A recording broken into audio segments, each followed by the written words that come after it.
The entire world believes that Micah Parsons will wreak his revenge on Jerry Jones tonight at Jerry World.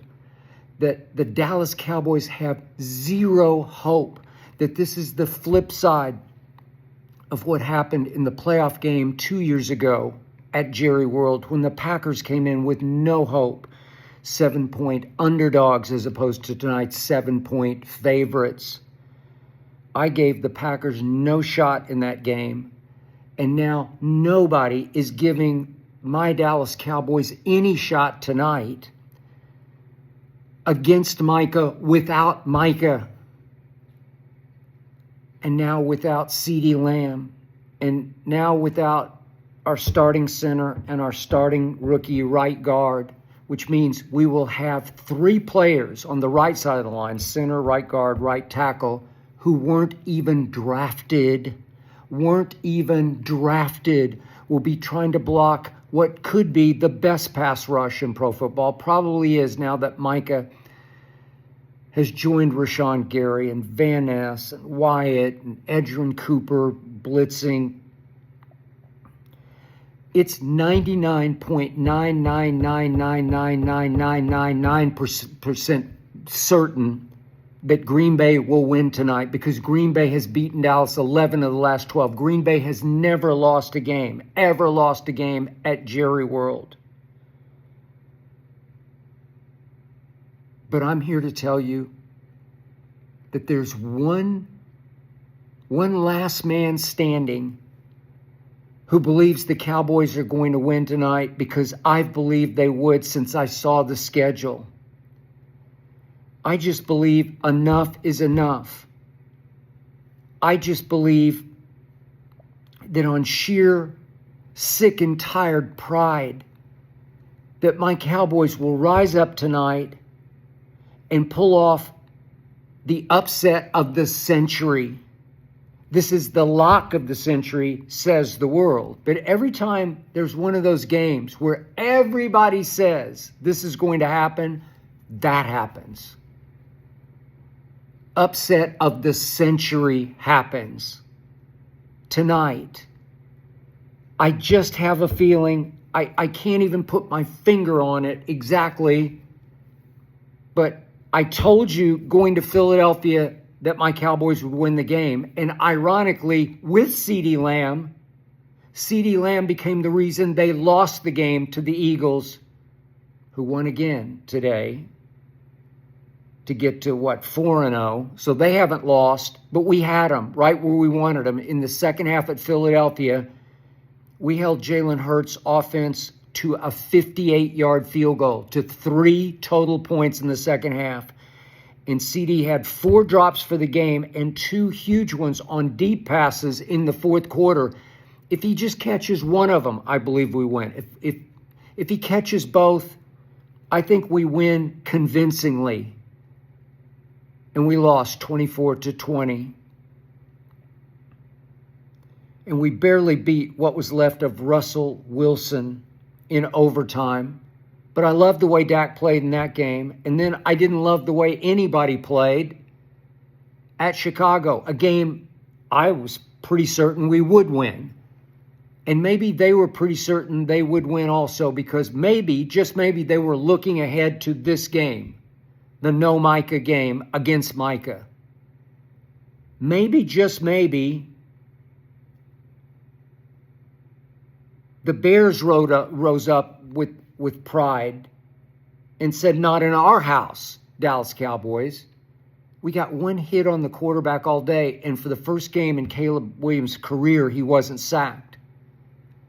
I don't understand what's been wrong with my pass rush. I don't. It's better than it is played. You can laugh at me all you want, but I still say Dante Fowler still got gas in the tank. I still say James Houston, who was a revelation during the preseason games, and he's shown flashes here of late, I think he's got a sack or 2 in him tonight. I think Odigizua flying up the middle. Maybe it was a little help from Solomon Thomas, and who knows, Kenny Clark. maybe wreaking a little revenge on his former team, the Green Bay Packers. He can rush the passer. Somebody's going to get loose up the middle and get in Jordan Love's face for once. Ezra Ruwaku, I loved him at Boston College. He led the nation in sacks. I know he's just a baby, but I see little bits and pieces of flash, and I need to see some dash tonight, and I need to see a sack or two. Jadeveon Clowney can still play. He's only 32. I know it's his 12th year, but he had 5-ish sacks. I think it's 4.5 for Carolina. And the year before, in Baltimore, he was pretty good. I think he wound up with 9 sacks. I think he's got a little gas left in the tank for a game like this. On offense, I believe Kevontae Turpin is a weapon that has not been remotely utilized, and according to Shoddy, he's going to be featured in tonight's game plan. He better be.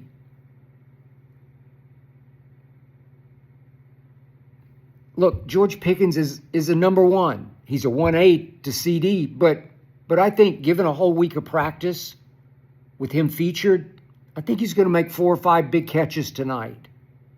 Javonte Williams has been a revelation. I believe we can run the ball, and I believe we will try to run the ball at Green Bay's number 1. He used to be 11 from heaven in Dallas. Now he's number 1 from hell up in Green Bay. I believe we'll run the ball at him with both Javonte and Miles Sanders. Maybe Jaden Blue will come in for a couple of pops. Maybe we can get him loose on a couple of swing passes. Maybe Jake Ferguson will catch 12 more balls for like 50 yards. Maybe he'll move the chains a few times. Maybe we can just play ball control. Maybe the craziest, wildest, most unpredictable things will happen to the Dallas Cowboys tonight. Maybe it's finally their time and their turn to rise up at home and say, we're sick and tired of hearing we're crap without Micah Parsons. I like my safeties. I like Malik Hooker. I like Donovan Wilson. Deron Bland returns. Maybe we'll finally get our second turnover. Maybe he'll pick off a pass, maybe even 2. Maybe Trevon Diggs will pull his head out, unless he wants to wear a green jersey and sit over on the other side with his buddy Micah. That would be fine. I don't even know if he can play or not. He's got, like, it's always something. He's sick. He's got a concussion. He's got a shoulder. He's got a knee. I don't know. And I don't care. Kaiir Elam, maybe he'll pull off one play tonight. I just need a play here or there. I just have a feeling. I've had a feeling about this team, and I have a feeling about this team at this time against this team. And that player, I know the world wants to see Jerry humiliated, embarrassed, shamed for all the world to watch on Sunday Night Football, but I just believe that somehow, some incredibly unpredictable, crazy way, my Cowboys are going to pull this off. I called it 28-27 on Arena Gridiron. I'll stick with that. I have no idea. I don't care how it happens. I just think that it will. I'm the last man standing. I'm the one guy who doesn't know that the war is over, that the Dallas Cowboys are dead and buried, that it's a done deal. My fate is sealed, says the world. The world is almost certainly right, 99.999999999999999% right. But if I can use one German word, 9, as in no, the Dallas Cowboys are going to win tonight.